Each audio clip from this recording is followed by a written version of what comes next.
Sebelumnya, perkenalkan nama saya Anissa Zulfa dengan NIM akhir 099. Video ini dibuat untuk pemenuhan tugas mata kuliah Etika Profesi Hukum dengan dosen pengampu Bapak Kamal Rusdiana. Nah, di sini saya akan membahas tentang kode etik. Nah, di sini itu ada beberapa subbab. Nah, yang pertama terkait kode etik hakim. Yang kedua terkait kode etik jaksa, yang ketiga terkait kode etik advokat, dan yang terakhir tentang kode etik hakim MK atau Mahkamah Konstitusi. Nah, langsung aja untuk topik yang pertama, yaitu terkait kode etik hakim.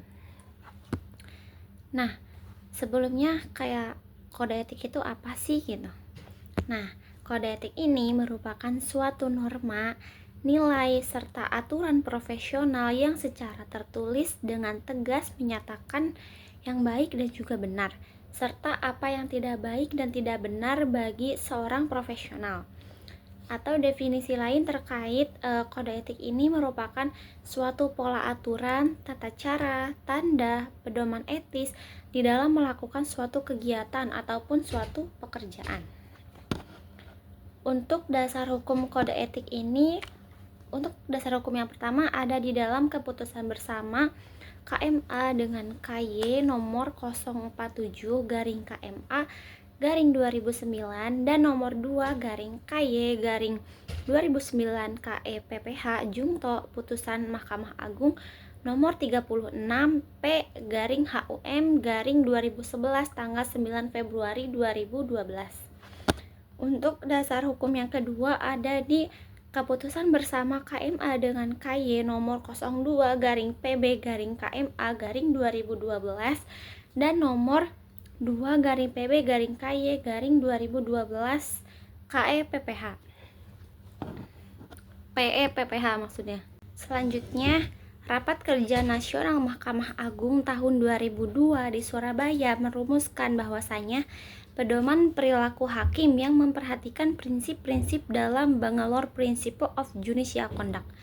Nah, apa sih Bangalore Principle ini? Nah, Bangalore Principle of Judicial Conduct ini merupakan kode etik hakim sedunia yang dihasilkan dalam konferensi internasional di Bangalore pada tahun 2001. Bangalore Principle ini merupakan suatu kumpulan-kumpulan prinsip yang disusun oleh para hakim di beberapa negara di dunia sebagai standar kode etik hakim nasional pada tahun 2002. Nah, apa sih isi dari Bangalore Principle ini? Nah, untuk isi dari Bangalore Principle ini mengandung 6 nilai yang harus dimiliki oleh seorang hakim. Nah, untuk nilai pertama yaitu nilai kemandirian. Nah, kemandirian hukum ini adalah kunci untuk menegakkan aturan hukum dan memastikan pengadilan yang adil. Nah, seorang hakim ini harus menunjukkan dan menerapkan kemandirian baik secara individu maupun secara institusional. Nah, untuk nilai yang kedua yaitu nilai tidak memihak. Nah, sikap tidak memihak ini sangat penting dalam proses pengadilan untuk memastikan keputusan yang adil baik dalam penentuan keputusan maupun di dalam prosesnya. Nah, yang ketiga ada nilai integritas. Nah, integritas ini merupakan hal yang sangat penting dalam menjalankan tugas sebagai seorang hakim. Kemudian yang keempat ada prinsip kesopanan. Nah, seorang hakim ini harus menunjukkan tingkat kesopanan dan perilaku yang sopan karena hal tersebut sangat penting dalam semua aspek pekerjaannya. Untuk nilai yang kelima yaitu ada nilai persamaan. Nah, penting untuk memastikan bahwasanya semua pihak ini diperlakukan secara adil dan setara di pengadilan agar sistem kehakiman dapat berjalan dengan baik. Untuk nilai yang keenam ada nilai kecakapan dan ketekunan. Nah, kemampuan dan ketekunan yang tinggi ini merupakan syarat utama dalam menjalankan tugas di lembaga kehakiman. Nah, selanjutnya ada tentang prinsip-prinsip dasar atau panduan kode etik dan PPH. Di sini ada 8 poin. Untuk poin yang pertama yaitu independensi dan pengadilan. Yang kedua ada praduga tidak bersalah. Yang ketiga, ada penghargaan terhadap profesi hakim dan pengadilan. Yang keempat, ada transparansi dan akuntabilitas. Yang kelima, ada kehati-hatian dan kerahasiaan. Yang keenam, ada efektivitas dan efisiensi. Yang ketujuh, ada perlakuan yang sama. Dan yang kedelapan, ada kemitraan. Kemudian ada prinsip-prinsip dasar kode etik dan pedoman perilaku hakim. Nah, jadi hakim ini di dalam melakukan tugasnya harus memperhatikan 10 prinsip-prinsip ini. Nah, untuk yang pertama yaitu berperilaku adil.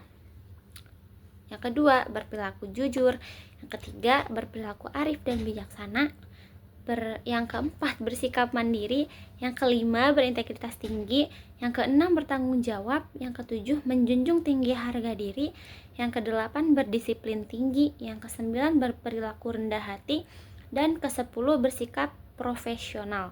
Nah, gimana sih kewajiban sama larangan yang harus diperhatikan sama seorang hakim ini? Nah, selanjutnya ada kewajiban dan larangan bagi seorang hakim yang dijabarkan dari 10 prinsip tadi yang sudah saya sebutkan. Nah, untuk yang pertama kan tadi berperilaku adil. Nah, gimana sih kewajiban seorang hakim dalam menerapkan prinsip berperilaku adil ini? Nah, untuk contohnya, hakim wajib untuk bersifat tidak memihak, baik di dalam maupun di luar persidangan, dan harus tetap menjaga serta menumbuhkan kepercayaan masyarakat sebagai pencari keadilan. Nah, untuk larangan dalam berperilaku adil ini contohnya seperti hakim dalam menjalankan tugas yudisialnya dilarang menunjukkan rasa suka atau tidak suka, keberpihakan, prasangka, atau pelecehan terhadap suatu ras, jenis kelamin, agama, asal kebangsaan, perbedaan kemampuan fisik atau mental, usia, atau status sosial ekonomi maupun atas dasar kedekatan hubungan dengan pencari keadilan atau pihak-pihak yang terlibat dalam proses peradilan, baik melalui perkataan maupun melalui tindakannya. Nah, untuk prinsip yang kedua yaitu berperilaku jujur. Gimana sih kewajiban seorang hakim dalam menerapkan prinsip berperilaku jujur ini? Nah, untuk contohnya ini, hakim harus memastikan bahwasannya sikap, tingkah laku, dan tindakannya ini baik di luar maupun di dalam pengadilan harus selalu menjaga dan meningkatkan kepercayaan masyarakat, penegak hukum lain, serta para pihak yang berperkara, sehingga tercerminlah sikap ketidakberpihakan seorang hakim dan lembaga peradilan.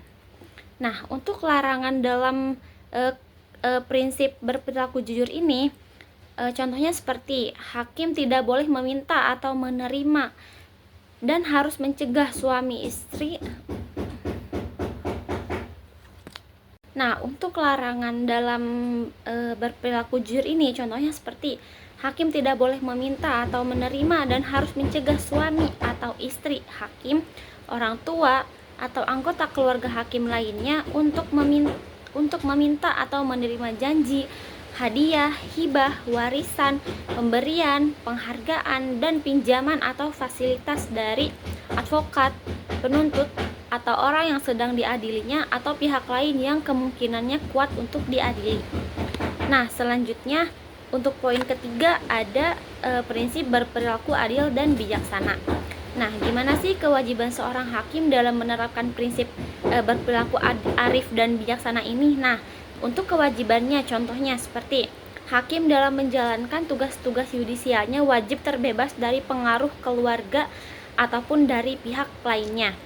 Nah, untuk larangan dalam berperilaku arif dan bijaksana ini contohnya seperti hakim dilarang menggunakan wibawa pengadilan untuk kepentingan pribadi, keluarga, atau pihak ketiga lainnya. Jadi itu nggak boleh ya. Ya, kemudian untuk yang keempat ada bersikap mandiri.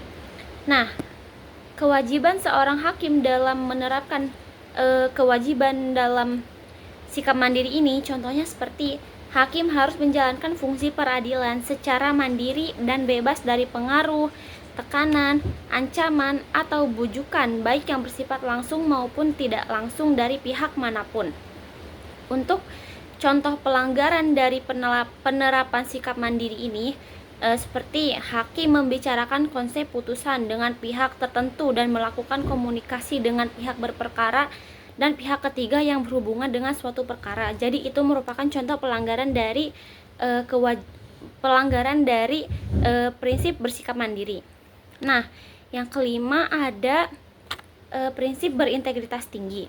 Nah, gimana sih kewajiban seorang hakim dalam menerapkan integritas tinggi ini? Nah, untuk contohnya ini, hakim harus membatasi hubungan yang akrab baik langsung maupun tidak langsung dengan advokat yang sering berperkara di wilayah hukum pengadilan tempat hakim tersebut menjabat. Jadi hakim harus ngebatasin hubungan ya guys. Nah, untuk larangan dalam penerapan integritas tinggi ini, contohnya seperti hakim tidak boleh mengadili suatu perkara apabila memiliki konflik kepentingan, baik karena hubungan pribadi atau kekeluargaan atau hubungan-hubungan lain yang beralasan dan patut diduga mengandung konflik kepentingan. Nah, yang keenam ada prinsip tanggung jawab.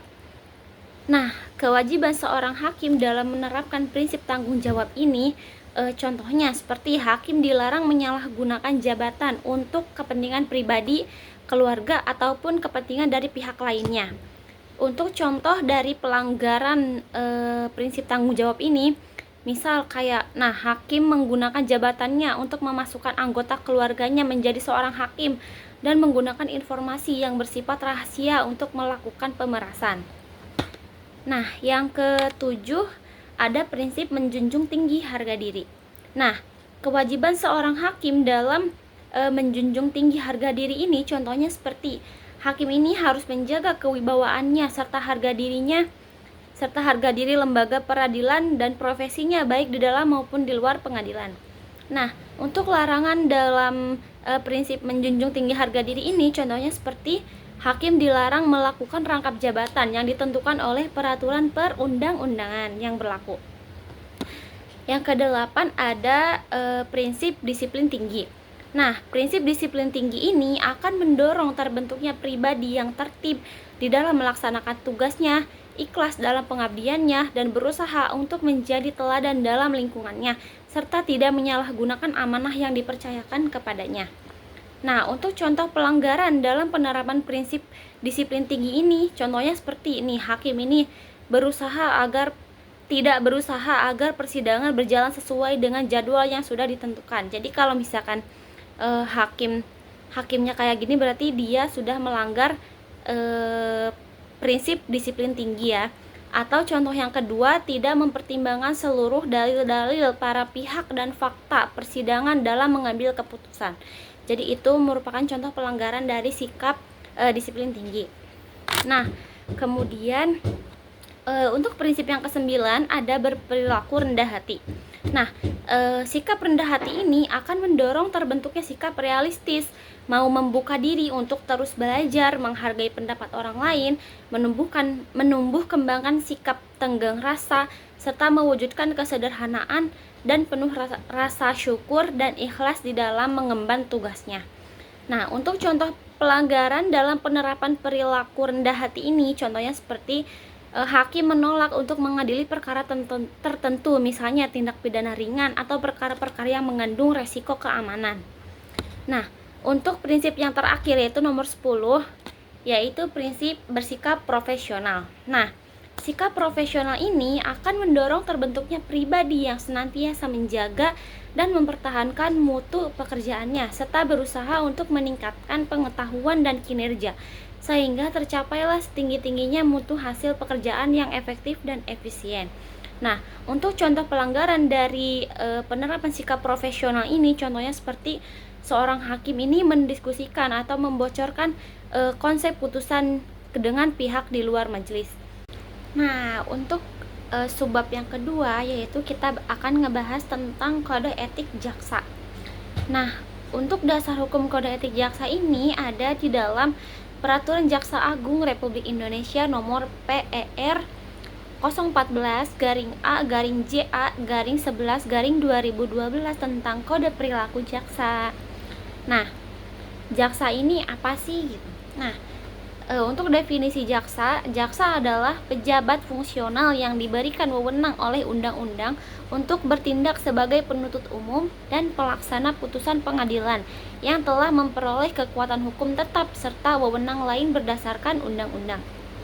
Nah, untuk profesi jaksa adalah tugas dan wewenang yang bersifat keahlian teknis dalam organisasi kejaksaan di bidang pidana, perdata, dan tata usaha negara di bidang ketertiban dan ketentraman umum dan tugas-tugas lainnya berdasarkan undang-undang. Nah, untuk definisi kode perilaku jaksa adalah serangkaian norma penjabaran dari kode etik jaksa sebagai pedoman keutamaan mengatur perilaku jaksa baik dalam menjalankan tugas profesinya, menjaga kehormatannya dan menjaga martabat profesinya maupun dalam melakukan hubungan kemasyarakatan di luar kedinasan. Nah, selanjutnya untuk kewajiban jaksa kepada negara. Nah, jaksa ini kewajiban kepada negara ini seperti apa sih? Nah, di sini tuh ada 3 poin. Untuk poin yang pertama yaitu jaksa harus setia dan taat kepada Pancasila dan Undang-Undang Dasar Negara Republik Indonesia tahun 1945. Poin yang kedua, nah jaksa ini bertindak berdasarkan peraturan perundang-undangan yang berlaku, mengindahkan norma agama, kesopanan, kesusilaan yang hidup dalam masyarakat dan menjunjung tinggi hak asasi manusia. Dan untuk poin ketiga yaitu melaporkan dengan segera kepada pimpinannya apabila mengetahui ada hal yang dapat membahayakan atau merugikan negara. Selanjutnya ada kewajiban jaksa kepada institusinya. Di sini juga ada beberapa poin. Untuk poin yang pertama yaitu menerapkan doktrin Trikarma Adiaksa dalam melaksanakan tugas dan kewenangannya. Yang kedua, menjunjung tinggi sumpah atau janji jabatan jaksa. Yang ketiga, menjalankan tugas sesuai dengan visi dan misi Kejaksaan Republik Indonesia. Yang keempat, melaksanakan tugas sesuai peraturan kedinasan dan jenjang kewenangan. Yang kelima, menampilkan sikap kepemimpinan melalui ketauladanan, keadilan, ketulusan, dan kewibawaan. Nah, untuk selanjutnya ada kewajiban jaksa kepada profesi jaksa. Nah, untuk poin yang pertama yaitu menjunjung tinggi kehormatan dan martabat profesi dalam melaksanakan tugas dan kewenangannya dengan integritas, profesionalitas, mandiri, jujur, dan adil. Untuk yang kedua, mengundurkan diri dari penanganan perkara apabila mempunyai kepentingan pribadi atau kepentingan keluarga. Nah, yang ketiga, mengikuti pendidikan dan pelatihan sesuai dengan peraturan kedinasan. Yang keempat, meningkatkan ilmu pengetahuan, keahlian, dan teknologi serta mengikuti perkembangan hukum yang relevan dalam lingkup nasional maupun internasional. Kemudian ada kewajiban jaksa kepada masyarakat. Nah, di sini ada 2 poin. Yang pertama, memberikan pelayanan prima dengan menjunjung tinggi supremasi hukum dan hak asasi manusia. Dan yang poin kedua, menerapkan pola hidup sesuai dengan nilai-nilai yang berlaku dalam masyarakat. Kemudian ada larangan profesi jaksa. Nah, di dalam melaksanakan tugas profesinya, jaksa ini dilarang melakukan hal-hal tertentu seperti 1. Memberikan atau menjanjikan sesuatu yang dapat memberikan keuntungan pribadi secara langsung maupun tidak langsung bagi diri sendiri maupun orang lain dengan menggunakan nama atau cara apapun. Yang kedua, jaksa dilarang meminta atau menerima hadiah atau keuntungan dalam bentuk apapun dari siapapun yang memiliki kepentingan baik langsung maupun tidak langsung. Yang ketiga, jaksa dilarang menangani perkara yang mempunyai kepentingan pribadi atau keluarga atau finansial secara langsung maupun tidak langsung. Yang keempat, jaksa dilarang melakukan permufakatan secara melawan hukum dengan para pihak yang terkait dalam penanganan perkara. Yang kelima, jaksa ini dilarang memberikan perintah yang bertentangan dengan norma hukum yang berlaku. Kemudian yang keenam, jaksa ini dilarang merekayasa fakta-fakta hukum dalam penanganan perkara. Yang ketujuh, jaksa ini dilarang untuk menggunakan kewenangannya untuk melakukan penekanan secara fisik atau psikis. Dan yang terakhir, jaksa ini dilarang untuk menggunakan barang bukti atau alat bukti yang patut diduga telah direkayasa atau dirubah atau dipercaya telah didapatkan melalui cara-cara yang melanggar hukum. Nah, jaksa juga wajib melarang keluarganya untuk meminta atau menerima hadiah atau keuntungan dalam bentuk apapun dari siapapun yang memiliki kepentingan baik langsung maupun tidak langsung dalam pelaksanaan tugas sebagai jaksa. Nah, untuk selanjutnya ada hak-hak jaksa dalam melaksanakan tugas profesinya. Nah, untuk hak-haknya yang pertama, jaksa berhak untuk melaksanakan fungsi jaksa tanpa intimidasi, gangguan, atau pelecehan. Nah, yang kedua, jaksa berhak untuk mendapatkan perlindungan hukum untuk tidak dipersalahkan sebagai akibat dari pelaksanaan tugas dan fungsi jaksa yang dilakukan sesuai dengan peraturan yang berlaku. Yang ketiga, jaksa ini berhak untuk mendapatkan perlindungan secara fisik termasuk keluarganya oleh pihak yang berwenang jika keamanan pribadi terancam sebagai akibat dari pelaksanaan tugas dan fungsi jaksa yang dilakukan sesuai dengan peraturan yang berlaku. Nah, selanjutnya ada subbab ketiga yaitu tentang kode etik advokat. Nah, advokat ini sebagai profesi yang terhormat atau officium nobile yang dalam menjalankan profesinya berada di bawah perlindungan hukum, undang-undang, dan kode etik. Advokat ini memiliki kebebasan yang didasarkan kepada kehormatan dan kepribadian advokat yang berpegang teguh kepada kemandirian, kejujuran, kerahasiaan, dan keterbukaan. Kemudian bahwa profesi advokat ini adalah selaku penegak hukum yang sejajar dengan instansi penegak hukum lainnya. Oleh karena itu, satu sama lainnya harus saling menghargai antara teman sejawat dan juga antara penegak hukum lainnya. Oleh karena itu juga setiap advokat harus menjaga citra dan martabat kehormatan profesinya serta setia dan menjunjung tinggi kode etik dan sumpah profesi yang dalam pelaksanaannya diawasi oleh Dewan Kehormatan. Dengan demikian, kode etik advokat Indonesia adalah sebagai hukum tertinggi yang menjalankan profesi yang menjamin dan melindungi, namun membebankan kewajiban kepada setiap advokat untuk jujur dan bertanggung jawab dalam melaksanakan profesinya. Nah, untuk ruang lingkupnya di sini yang pertama ada advokat. Nah, advokat ini apa sih atau advokat ini siapa sih gitu. Nah, definisi advokat ini adalah orang yang berpraktek memberikan jasa hukum atau bantuan hukum baik di dalam maupun di luar pengadilan yang memenuhi persyaratan berdasarkan undang-undang yang berlaku, baik sebagai advokat, pengacara, atau penasihat hukum, atau pengacara praktek ataupun sebagai konsultan hukum. Nah, untuk ruang lingkup yang kedua ada klien. Nah, klien ini merupakan orang, badan hukum, atau lembaga lain yang menerima jasa atau bantuan hukum dari seorang advokat tadi.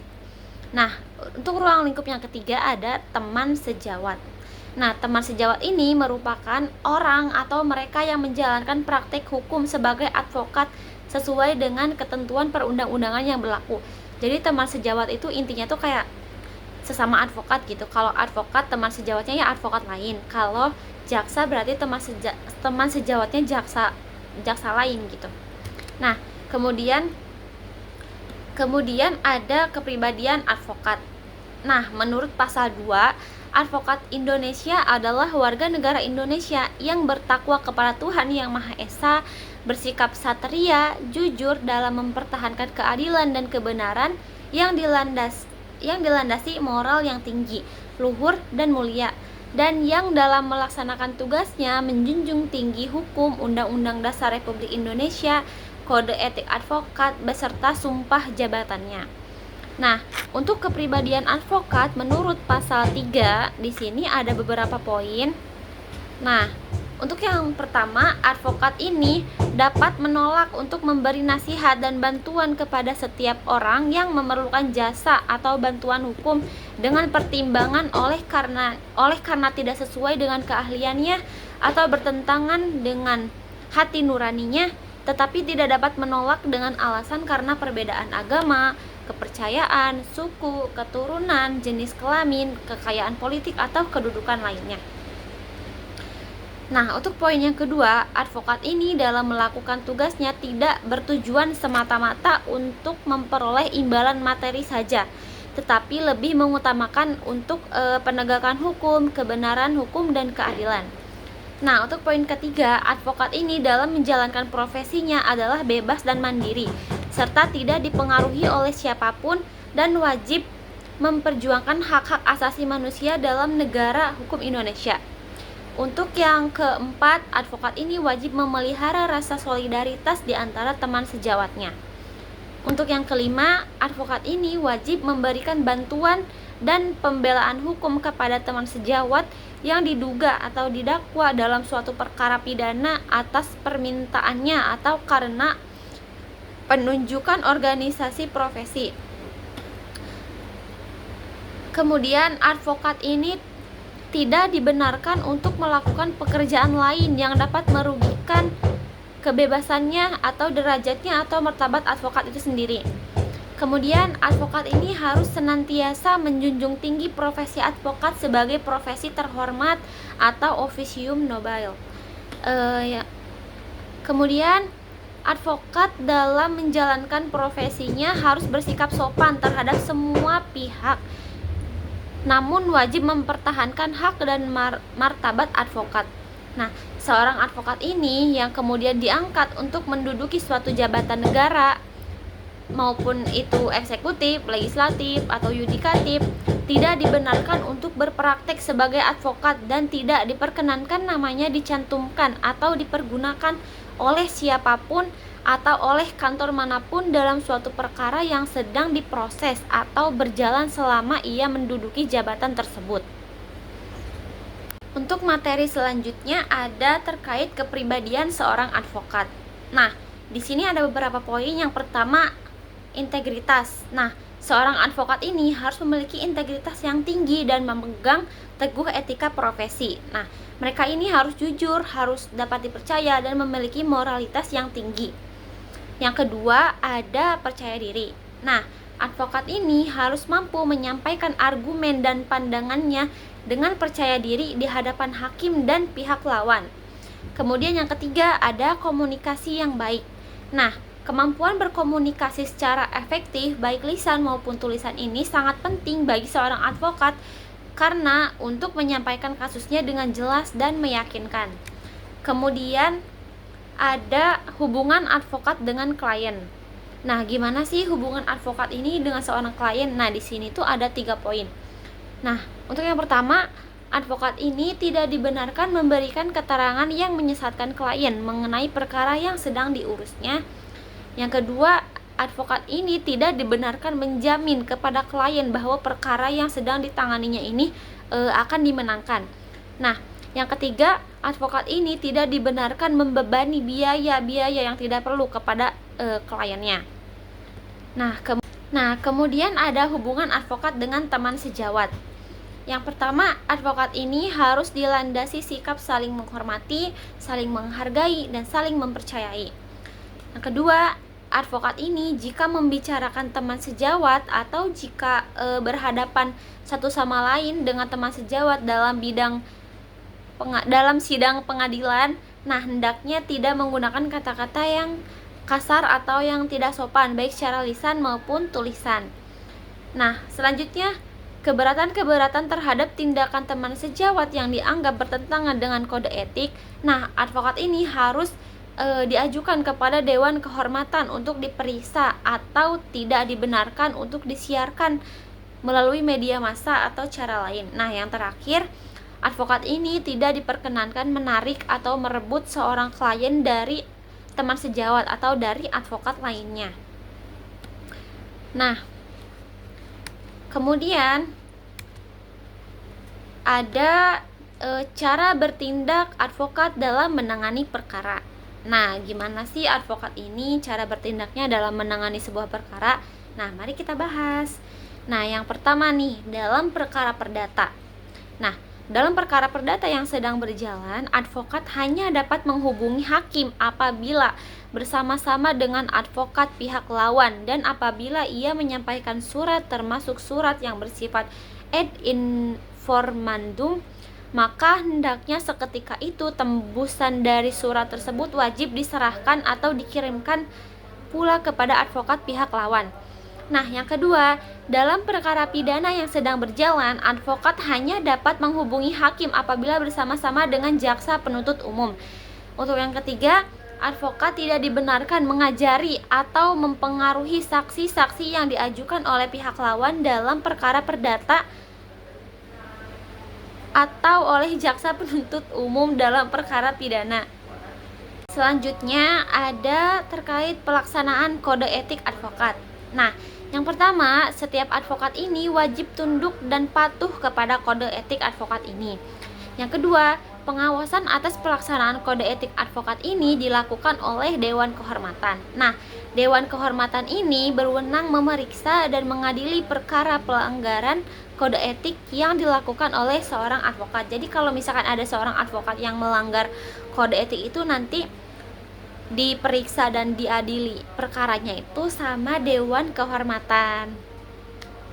Nah, sampailah kita di topik terakhir, yaitu tentang kode etik Hakim MK atau Mahkamah Konstitusi. Nah, kode etik Hakim Konstitusi ini adalah norma moral yang harus dipedomani oleh setiap hakim konstitusi. Nah, pedoman tingkah laku Hakim Konstitusi ini adalah penjabaran dari kode etik Hakim Konstitusi yang menjadi pedoman bagi setiap hakim konstitusi, baik dalam menjalankan tugasnya maupun dalam pergaulannya di masyarakat. Nah, Hakim Konstitusi ini merupakan seseorang yang memangku jabatan hakim pada Mahkamah Konstitusi yang bertugas memeriksa, mengadili, dan memutuskan perkara yang menjadi kewenangannya dan menjadi kewajiban Mahkamah Konstitusi sebagaimana diamanatkan oleh Undang-Undang Dasar Negara Republik Indonesia tahun 1945. Kemudian ada kode etik Hakim MK. Nah, menurut pasal 2 kode etik Hakim MK ini ada beberapa poin. Yang pertama, menjunjung tinggi dan mematuhi sumpah jabatan yang telah diucapkan serta melaksanakan tugas dengan jujur dan adil, penuh pengabdian dan penuh rasa tanggung jawab kepada diri sendiri, masyarakat, bangsa, negara, dan Tuhan Yang Maha Esa. Yang kedua, menjauhkan diri dari perbuatan tercela dan menjaga wibawanya selaku negarawan, pegawai konstitusi yang bebas dari pengaruh manapun atau independen, arif dan bijaksana serta tidak memihak dalam menegakkan hukum dan keadilan. Yang ketiga, memelihara hubungan kerjasama, memupuk setia kawanan, menjaga martabat dan nama baik, serta saling menghargai dan mengingatkan antar sesama teman sejawat. Kemudian ada pedoman tingkah laku Hakim Mahkamah Konstitusi menurut pasal 3. Nah, dalam penyelesaian perkara, Hakim Konstitusi ini 1. Bersikap dan bertindak menurut ketentuan yang digariskan dalam hukum acara. Yang kedua, memperlakukan semua pihak yang berperkara secara berimbang atau tidak diskriminatif dan tidak memihak. Yang ketiga, menjatuhkan putusan secara objektif didasarkan kepada fakta dan hukum yang dapat dipertanggungjawabkan guna menjamin rasa keadilan, kemanfaatan, dan kepastian hukum yang optimal. Nah, kemudian poin keempat, menjaga jarak untuk tidak berhubungan secara langsung ataupun tidak langsung baik dengan pihak yang berperkara maupun dengan pihak lain. Nah, yang kelima, tidak menerima sesuatu pemberian atau janji dari pihak yang berperkara baik secara langsung maupun secara tidak langsung. Yang keenam, tidak mengeluarkan pendapat atau pernyataan di luar persidangan atau atas sesuatu perkara yang sedang ditanganinya. Selanjutnya ada pedoman tingkah laku Hakim MK terhadap teman sejawatnya. Nah, Hakim Konstitusi ini yang pertama, harus memelihara hubungan kerjasama, saling membantu dalam meningkatkan profesionalisme, saling mengingatkan, memupuk kesetia kawanan, tenggang rasa, serta menjaga martabat dan nama baik sesama teman sejawat. Nah, yang kedua, tidak sekali-kali melecehkan teman sejawat. Nah, yang ketiga, tidak memberikan komentar terbuka atas pendapat teman sejawat yang berbeda, kecuali dilakukan dalam rangka pengkajian ilmiah. Nah, Kemudian ada pedoman perilaku hakim MK terhadap masyarakat. Nah, hakim MK ini harus satu, berperilaku sederhana, rendah hati, serta menghormati dan menghargai orang lain. Nah, yang kedua, berupaya menjadi contoh atau teladan yang baik dalam kepatuhan kepada hukum dan norma-norma lainnya. Nah, kemudian ada pedoman tingkah laku hakim MK terhadap keluarga. Nah, hakim MK ini yang pertama harus berupaya menjaga keluarga dari perbuatan tercela menurut norma hukum dan kesusilaan. Nah, yang kedua berupaya menjaga ketentraman dan keutuhan keluarganya. Nah, sampailah kita di ujung video karena pembahasannya udah selesai. Jadi sampai sini aja videonya dan pembahasannya juga. Mohon maaf apabila banyak ditemukan kesalahan dalam pembicaranya atau dalam penyampaiannya. Mohon maaf sebesar-besarnya. Wassalamualaikum warahmatullahi wabarakatuh.